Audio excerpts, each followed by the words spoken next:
So today for my presentation, I will be discussing the parable of the prodigal son. So in today's society and in the church, there are many people that we see that are turning away from God. This not only involves Christians already in the church turning their back on God, but it also involves young millennials that have never even looked to God in the first place as their savior. For each of these groups, they both have different reasons why they have turned their back away from God.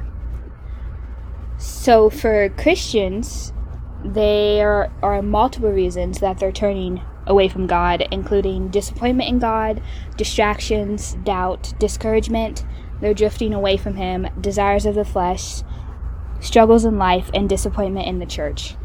So one big thing for Christians is that they see that they've been following God for many years, but that things aren't going the way that they want to in life. They're having struggles, things are coming against them, and they're wondering, if I've been following God for this long, why are all these bad things happening in my life?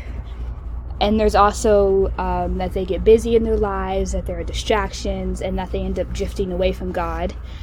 And finally, you have desires of the flesh, where they want to do these different things that are said in the Word that you're not supposed to do, and they're wondering, why can't we do them?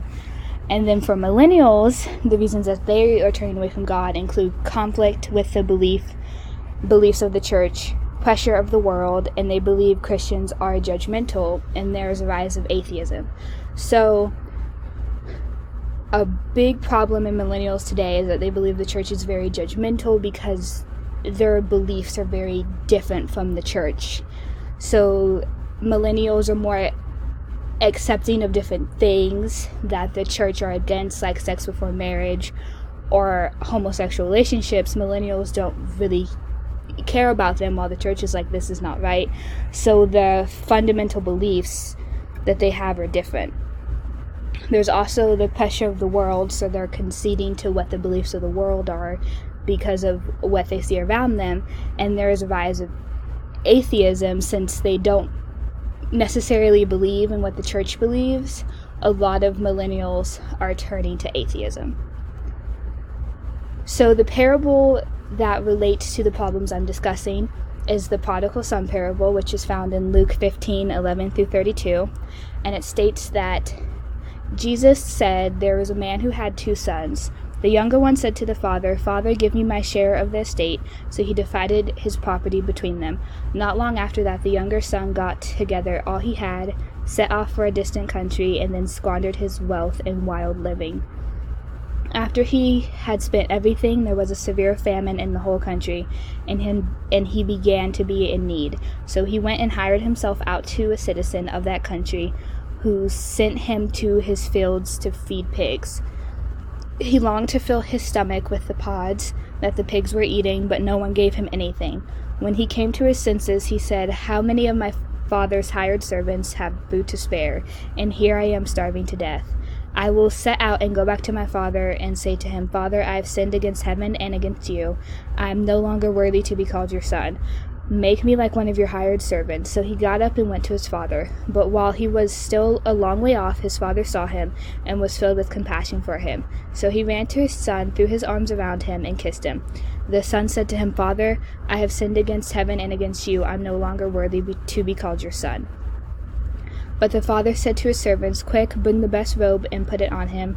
Put a ring on his finger and sandals on his feet. Bring the fattened calf and kill it. Let's have a feast and celebrate. For this son of mine was dead and is alive again. He was lost and is found.' So they began to celebrate. Meanwhile, the older son was in the field.